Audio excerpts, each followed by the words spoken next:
Hi, this is the fifth scenario in module 5. Convert a JSON file into CSV. So there are many instances in which we have to work with JSON file, and uh, many times we have to load that JSON file into the SQL Server database table. So directly loading that JSON file into SQL Server database table is not an easy task. And in SSIS, there is no standard inbuilt task available to work with JSON file. So the another approach is to convert the JSON file into CSV in advance and then load that CSV file into the database.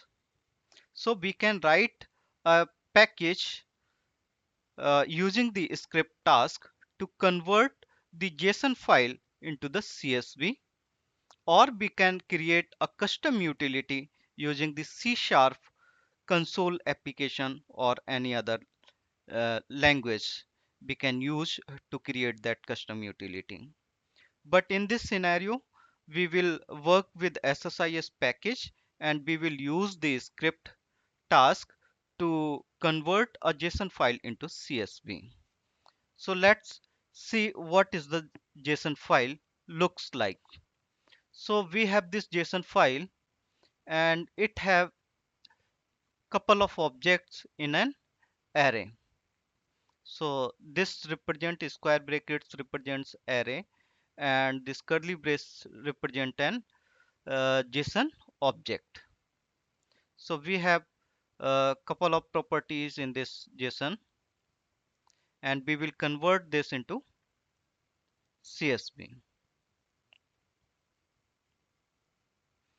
I have already prepared the package, and in variables we have two variables: CSV file folder where the CSV will be generated, and the JSON file name, the name of the JSON file. So in script task we have used these two variables, CSV file folder and JSON file folder, as a read-only variables. So let's edit this script.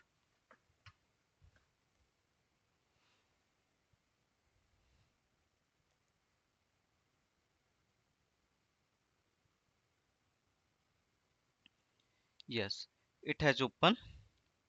So we have the BSTA projects, and inside main method we have the code that is achieving our task to convert the JSON file into CSV. So first of all, we are accessing that JSON file name into a variable of C# string type, and the CSV file folder into a C# variable. And then we are preparing a CSV file name, and here we have the file.read all text of JSON file. So we have the complete string there, and then we have written a function or method convert JSON to CSV, and we are passing this to the JSON content and the delimiter. So this is the function. Here the JSON content is first converted into the deserialized JSON text using this another method, and then this data is used to prepare the header columns and then the data rows, and then it returns the complete CSV text, comma separated values. So we are preparing using this code. Okay, we are using the link queue. You can see here in namespaces we have used the Microsoft collect Microsoft sorry system.collection.generic, newtonsoft.json, system.linkqueue. and system.io. So for Newtonsoft, we have to use this manage nugget package and search for Newtonsoft,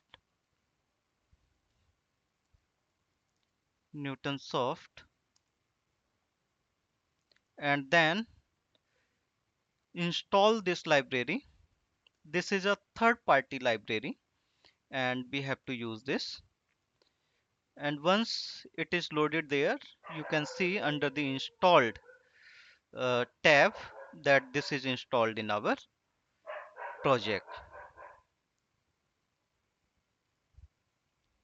You can see it is still browsing. My internet is slow, so that's why. But you can see this is already installed in my project. So we have used this. This automatically adds the reference there in references. And to work with this, I have used the some reflection there, system dot reflection.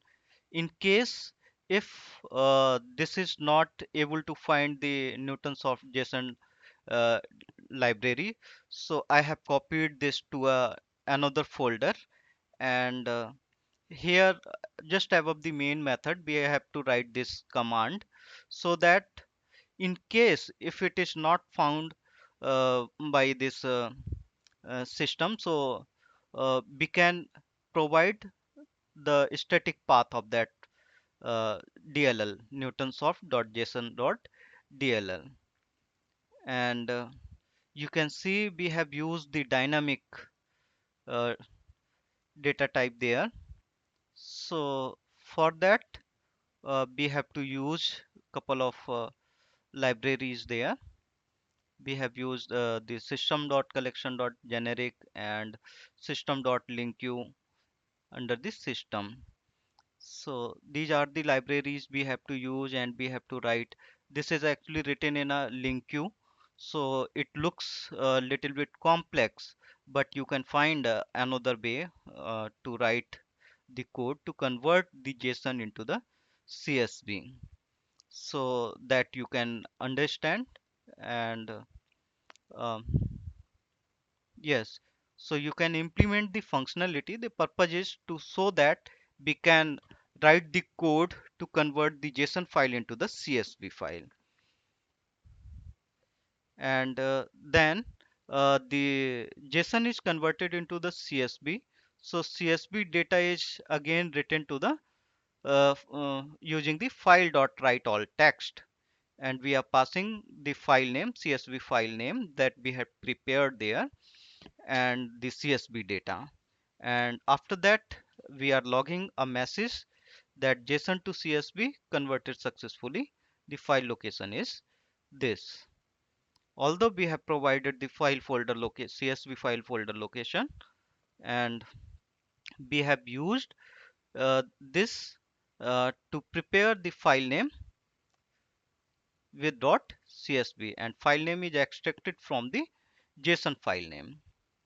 Okay, so this is the code. Here we are reading the JSON file name, CSV file name, extracting and preparing the CSV file name, and reading the JSON content and converting this into the CSV and writing this CSV data into the CSV file. And we have two methods there to convert JSON to CSV, which uses the deserialized JSON text. Okay, so this is how we can write the code to convert the JSON file into the CSV file. So let's execute this package.